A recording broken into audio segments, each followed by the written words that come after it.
I had a phone call. I had a WhatsApp from Cavendish, 6 weeks out from the Tour de France.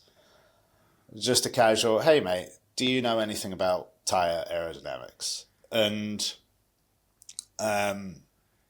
I called him.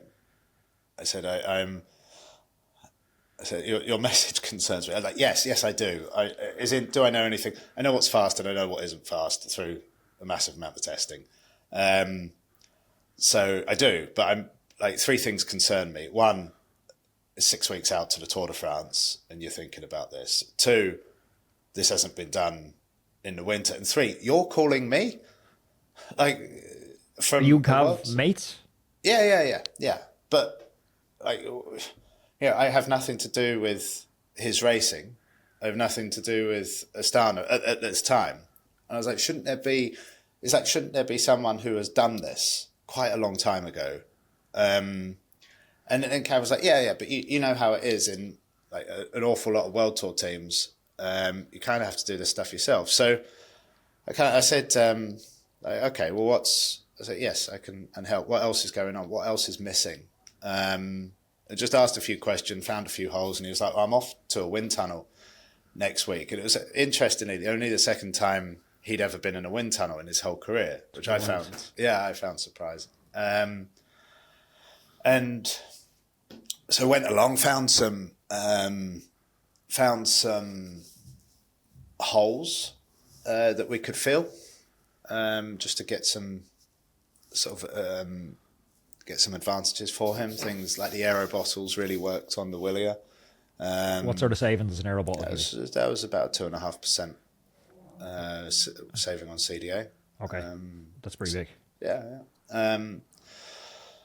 You just looked at it. It's just kind of like, well, it looks like it's going to work, and it works. So is the consideration for Cav when you're talking about, or maybe the answer is both, is the consideration CDA at 75k an hour? We had, we were sprint doing speed or cruising speed. We're doing high speed, low yaw. So yes, it was. I think it wasn't 75. I think we were at 60 or 65. So yeah, and then we played a bit with helmets. I actually it was quite entertaining. We took a number of helmets with us. Some worked, some didn't. The Trex Ballista helmet worked very well on him, but the gyro arrowhead that Jumbo Visma are now using in racing worked the best. And I was like, that's a you decision. That's a you decision if Mark Cavendish, is going to take an aero helmet into a road race. There's your legacy gone. Yeah. But I think in the end, Lamar took note of the flaws and added a little fin thing to the back of their helmet, which you've seen our Astana riders at the moment. It's gold. It's gold. So yeah, we found that was another 2.5% that gyro arrowhead. Considering how close that stage win was, or any sprint stage win normally is. Yeah, he chucked everything and the kitchen sink at it. And it was, so yeah, back to your original question, helped a lot. And then Cav said to the team, you should employ him. And the team employed me. So he initially texted you about tyres. I remember chatting to Matt Bottrell about this, and I'm so out of the loop on this stuff. Bottrell was telling me it's actually more about the tyre, wheel, bike system now as a whole, rather than one in isolation. We can't just say they are the fastest tyres, full stop. It ends up being different based on those other variables. Was that your experience with it? Look, well, it's funny, in the end, I think after all that, we didn't really look at tyres. Because there was larger gains to find elsewhere, we felt. But Matt's bang on. And tyres is something I think there's been. No, Matt is very right. Is tyre size, rim width, internal rim width. It's a bit of a minefield, so you kind of have to make it specific for your setup. And then rider preference, race environment. all front and back as well, all comes into the equation. But that's quite interesting as a consumer, because, you know, if you go on to wherever you buy your tires, Sigma Sports or whatever, like there's no data about this. There's no like this tire will work best with this wheel for this type of rider on this bike. You're just really presented with the tire options, and then you come home with the tires, and then you listen to a podcast like this, and you're like, oh, balls. Yeah. It's. I think the reason for that is I think tires is the next frontier, for quite big steps forward. I found some stuff this winter. I was like, that's alarming. So yeah, I do think tires is next, and I think the reason there is no rock solid information on it is because it's because I don't think anyone's got rock solid information. I think certain people have information that is specific to them and their wheel set and their roads and their racing discipline. But you know, you take a crit, it's just a tyre for a criterion. Well, is it an American crit or a British crit? Because in American crit, you don't really go around corners so much. In a British crit, you're heavy on the brakes and you're really testing the limits of the tyre on sometimes quite alarmingly rough surfaces, and that's quite a different. It's quite a different requirement. So I got a time trial bike in the winter. Haven't started playing around with it yet. I was meant to get over to Matt and do a fit on it. I haven't.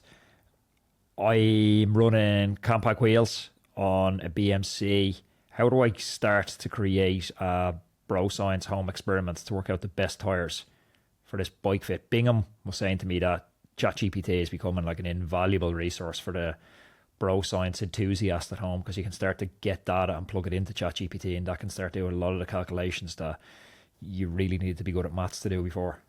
Yeah. Oh wow. The compact disc. Yeah. They're quite narrow, aren't they?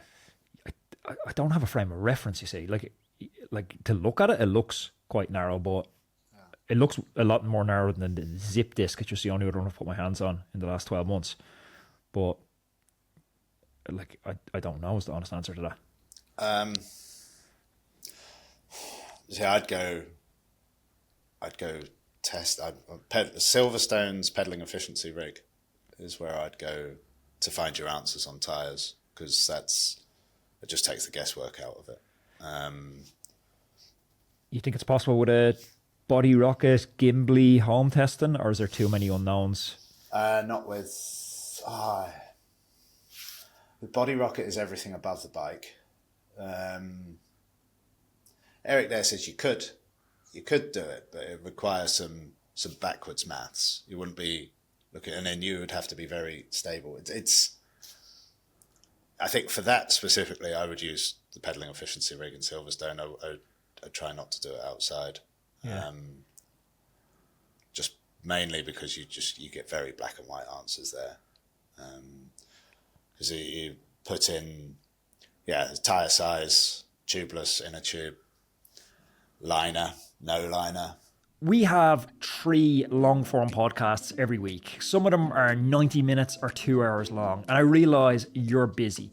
Sometimes it's hard to cut through the noise and figure out the signal, figure out what the important parts are of these conversations. So I've taken your feedback, and once a week I'm delivering to your inbox a newsletter called The Saturday Spin. It's a 4-minute read or less, and it's going to break down the very best thing I've learned on the podcast this week. So it's insights from the biggest names in the world tour, physiologists, sports psychologists and coaches. It's completely free to sign up to the newsletter. All you have to do is go to roadmancycling.com, stick in your email address, and once a week on a Saturday morning, I will deliver the Saturday Spin newsletter direct to your inbox. The link is down below. Go sign up. I think there's an interesting gap for someone to create a software tech product to walk you through and onboard you into optimizing your TT bike with some basic tests. Yeah, I'd agree with that. There's a huge knowledge gap. Like you talked about John Archibald giving you a spanking in the 50 last year. Like, thanks for bringing that up. John will be delighted. But there's a talent gulf, there's a genetics gulf, there's a training gulf, but possibly even a bigger gulf at the front end of them races is an aerodynamics gulf. There's a few people really have dialed in to unlocking this aerodynamics puzzle, and the vast majority of the trailers behind haven't unlocked that. And it's like, how do you bridge that gap? Is there secretly a dude in fifth who's all the horsepower in the world? There is. It's hard, isn't it? Because everyone's so different. Everyone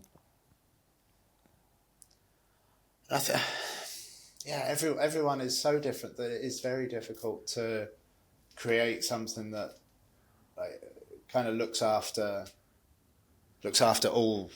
almost all, takes 90% of riders and goes, oh, you can, if you do this, this, and this, you'll be like 90% there.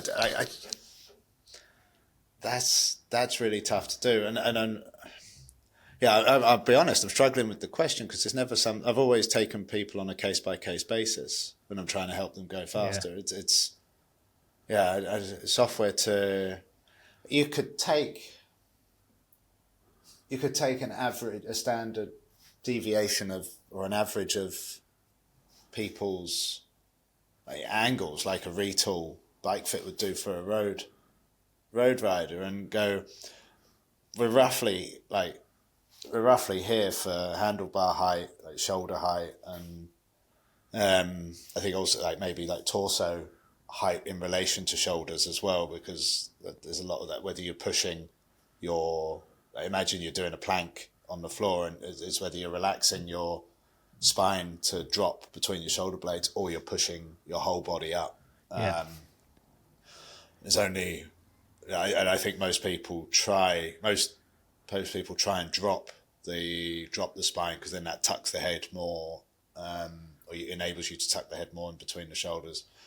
There's only one rider that really made the push-up position work, and that was Tony Martin.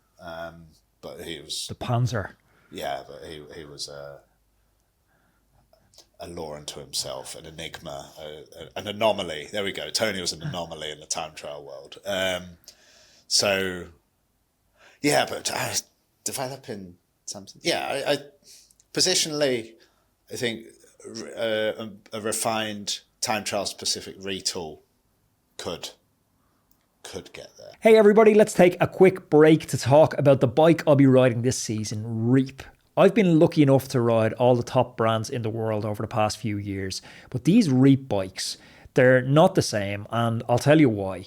Reap is the first company I've seen that isn't chasing sales targets and the mass market. They're chasing something very rare, perfection. Every bike they make, it's crafted in the UK factory, and it's not about slapping a Made in Britain label on a bike from a Chinese factory. It's about control. From the first sketch to the final build, they're hands-on, ensuring that every detail is dialed in. That's very rare in an outsourced world of mass production. What sets them apart is innovation. While others pump out the same old designs, Reap's pushing boundaries. They're not following trends, they're setting trends. Think precision and performance, like an F1 car for the road. Absolutely no compromises. And it shows, and you can feel it when you ride the bikes. These bikes are built for riders who demand the best, whether they're chasing podiums or just want a machine that feels like an extension of your body, a piece of art. It's not hype, it's substance. Ride a Reap for yourself, and you're riding something crafted with intent.